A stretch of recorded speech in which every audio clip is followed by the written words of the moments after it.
उहे नु कहत नहीं कि जींस छोड़ी पेन हो सलवार न तो लोगवा लाचार हो जाई। जींस पेन छोड़ो सलवार न तो लोगवा लाचार हो जाई। जींस छोड़ी पेन हो सलवार न तो लोगवा लाचार हो जाई। एक टिका चढ़ल बाटे तोहरो बजरिया में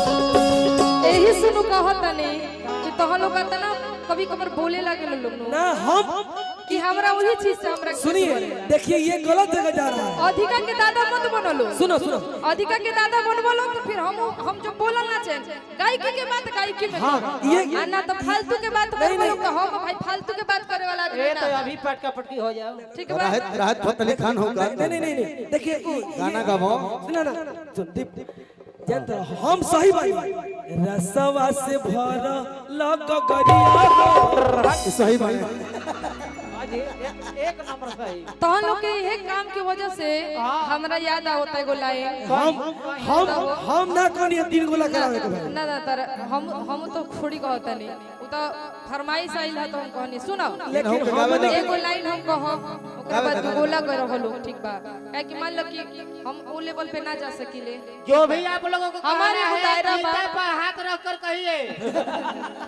गीता पे ना तो ही चुट्टू पुट्टू के ऊपर हाथ रख के कसम खा लो ऑर्डर ऑर्डर ठीक बा हमारे एगो तरीका बाटे नहीं दीपिका जी उस तरीका से हम पीछे ना जा दीपिका सकीले एक मिनट मेरी बात सुनो। Excuse me I love you if you love him. देखो मैं क्या बोल रहा हूँ अभी देखल रहनु लोग अभी हमरा के एक मिनट लेवल में करिए इस मंच का मतलब ये नहीं है कि आप मंच का मतलब ये नहीं कि आप कुछ भी अरे सुनबू तब ना एंजॉय होता दीपिका ये कैसा एंजॉयमेंट है पब्लिक के लिए पब्लिक आपको कुछ भी पब्लिक तो ये नहीं बोल रहा है कि अच्छा नहीं कीजिए बोलो ना हाँ ना तो फिर ऐसा आप लोग करिए फिर क्या कर सकते हो अगर जिस दिन आपके छवि पे भोजपुरी को अश्लील मत बनाइए नहीं बिल्कुल मैं भोजपुरी के खिलाफ हूँ अश्लीलता के खिलाफ माने हूँ। पद्मश्री के जिम्मा ले बड़ बिल्कुल जिम्मा ले ले भाई बिल्कुल जिम्मा ले ले भाई अरे अगर मनोरंजन कराइए लोगों को। मनोरंजन क्या है अश्लीलता से भारत सलमान खान बोले कि दाया गाल के चुमा ले हंसा गोल गोरिया अब पाई गई ना हम सिपाही में नौकरिया ओइसन गाई जिस अच्छा चलिए 1 मिनट गाई जिस दिन चुम्मा के सबसे लोग लजाते थे उस दिन भोजपुरी का सुपरस्टार चुम्मा क्यों गा रहा था? एक सेकंड मनोरंजन कर रहा होगा आपको। एक सेकंड अभी हम लोग वहाँ बैठे थे इन्होंने गाया थोड़ी फुर्सत भी जरा हाथों को दीजिए आज की रात मजा हुस्न से लीजिए। आज बिल्कुल बिल्कुल सुनिए थोड़ी रुकिए सुना थोड़ी 25 साल हो गए लाइन में अच्छा। थोड़ी फुर्सत 25 भी साल। सुनो थोड़ी फुर्सत भी जरा बाहों को दीजिए आज की रात मजा आंखों से लीजिए भाइयों बिल्कुल बाबू बिल्कुल एक मिनट आज लोग नए कलाकारों को बदनाम करते हैं ये लोग अश्लील गा रहा है। सबने अपने बुलंदी के लिए अश्लील गाया है जितने भी बड़े स्टार हैं सबने गाया है किसने नहीं गाया है आप नाम पकड़िए कहा चिट्ठी दे लियार के डेनिम से मार के चार जगह चुमा के निशान दे दी नौकरी वाली होई हो अकिन के समान नौकरी वाली होई हो अकिन के समान बहुत आप उन्हीं लोग को दीजिए फुर्सत नहीं वो लोग ज्यादा अच्छा कर रहे हैं वो लोग को दीजिए क्योंकि ये एंटरटेनमेंट है। ये एंटरटेनमेंट है तो ये एंटरटेनमेंट मुझसे नहीं एंटरटेनमेंट है और ठीक है। जनता के लिए क्योंकि जो जनता कहे कि वो आपको प्रस्तुत करना है नहीं वो जनता मांग रही कमेटी का तो डिमांड है आप लोगों का। अच्छा भैया बोला ये जानू सुहाग वाली बतिया आप लोग आइए तो बिल्कुल हमारे बात देखिए दीपिका इसको दिल पे नहीं लेना है।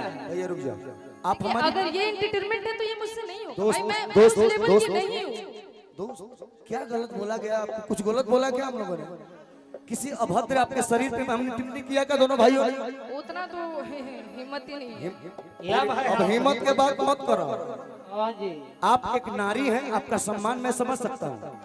आप एक लड़की हैं, आप अपने गाने से हमको जवाब दीजिए ना दोनों भाइयों को। जी कोई नहीं, जी थोड़ी फुर्सत भी जरा बाहों को दीजिए, आज दीजिए। बिल्कुल। हाँ जी गाना भी गाइए तो तहजीब में, पर्दे में गाइए भाई। आज की हर रात, गाना, हर आज की गाना रात सुनिए। आंखों से बदल लेंगे हम। आप कि लाली लाली होठावा से और चुए ना ललैया हो कि रसा चुए, जैसे आमावा के मोजरा से रसा चुए ना हो कि रसा चुए, जैसे आमावा के मोजरा से रसा चुए ना हो कि रसा चुए। लाली लाली होठावा से चुए ना ललैया हो कि रसा लाली लाली होठावा से चुए ना ललैया हो के रस चुएला। हो कि रसा चुएला, जैसे आमावा के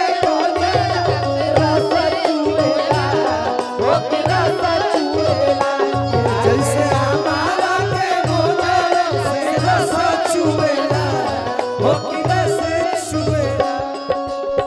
भैया इनको हो गाने गई? दो। ई ठीक बा। ना मैंने गा ले लो, हम खड़ा बानी, कोनो दिक्कत ई नहीं। गंदा नहीं केनु? अरे हम कहाँ का होता है? सती स्वरूपा हो बाबू तुम। ई ठीक बा। हम लोग बेइज्जत ये नहीं है कि हम लोग देखिए, आँख से अब बदल गाओ। सब यहाँ पे अपनी अपनी बुलंदियाँ हाँक हमारे रहे के भैया हैं। कह दो, 25 ये साल, दुख बा हमारा। 25 साल, अभी 30 साल से हैं। हम तो अभी भी पैदा हो रहे हैं इस 20 लाइन साल में। बे आप 20 साल से, आप 25 साल से, हम तो अभी आप पैदा हो हमसे रहे हैं। पहले की कलाकार हैं। हमको तो पता ही नहीं कुछ गाने के बारे आप में। उससे पहले की हैं। ठीक है ना? विशाल भैया की जोड़ी है आप। जी हम जी तो बहुत पीछे तो हैं। हम तो बोल ही रहे थे। देखिए, इसी वजह से मैं नहीं करती हूँ दुगोला, दुगोला जो भी है व्हाटएवर। मैं डुएट इसी सब चक्कर में नहीं करती, क्योंकि मुझे पता है कि सबका अपना अपना जरिया है गाने का, और मेरा एक अपना जरिया है। मैं ये नहीं कर कमेटी की सकती। चॉइस है। ये दोनों गायकों की चॉइस नहीं, ये कमेटी की चॉइस है। ये मुझे फर्क नहीं पड़ता कि हमारे यूट्यूबर भाई कल क्या चढ़ाएंगे, मगर मुझे ये फर्क अरे पड़ता है कि जैसे क्या है। आमावा के मोजरा से भाषण नहीं हो कि रसा चुएला,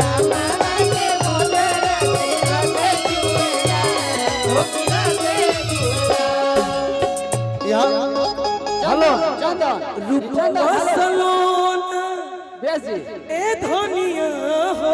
बेस जी, बेस जी, आप बैठ जाइए, आप बैठ जाइए, आप बैठ जाइए। आप लोग दोनों लोग परफॉर्मेंस दीजिए। फिर कहता अरे बुरा लग रहा है काहे के लिए? आपके मान कमेटी का फरमाइश है, आप कमेटी का तो ये फरमाइश बात पूरा कर कमेटी रहे हैं। समझेगी, ये बात कमेटी समझेगी। बिल्कुल बिल्कुल। कलाकार क्या होता है?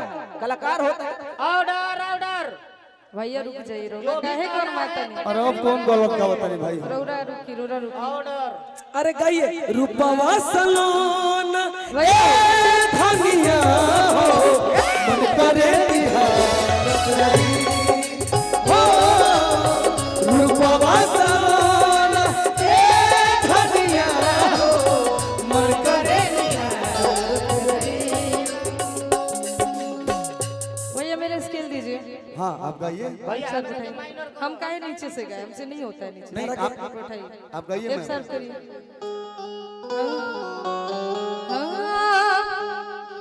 अरे कि पियो तू मोर भैला हो, इहे सब चक्कर में तू बरात जाता लोग, दोनों के दोनों आदमी। खोल ना, खोल ना भैया। हमारा हम बोलत नहीं कि तेरा मतलब ही ना कि हमारे जवाब नहीं के, लेकिन बोले दी तब लोग नो। दो आदमी आपस में लड़ता लोग सार होई सन, तब कहां से बोली? हमरा के बोल लड़ाई में तो मजा बा। अरे कि पियो तू मोर भैला हो, ना जाने कतने सब दुनिया के चक्कर में पियो तू मोर भैला। एगो एगो अगर होई तब नु दूधू को खा। कैसे?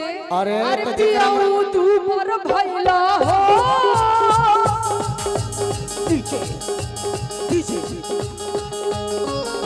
सब दुनिया के चक्कर में पियो तू मोर भैला हो, पियो तू मोर भैला हो, सब दुनिया के चक्कर में पियो तू मोर भैला। दुबई में जाके तू बनाई गइलो झरिया में झुराई गइलो हेरा दुबई में जाके तू बनाई गइलो झरिया में झुराई गइलो हेरा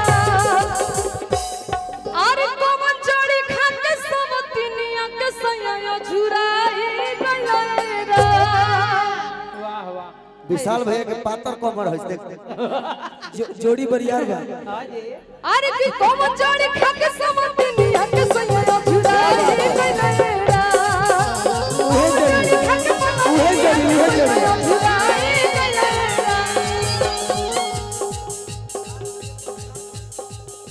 खाए के मनाही पाले राजा हमरी जान ले बता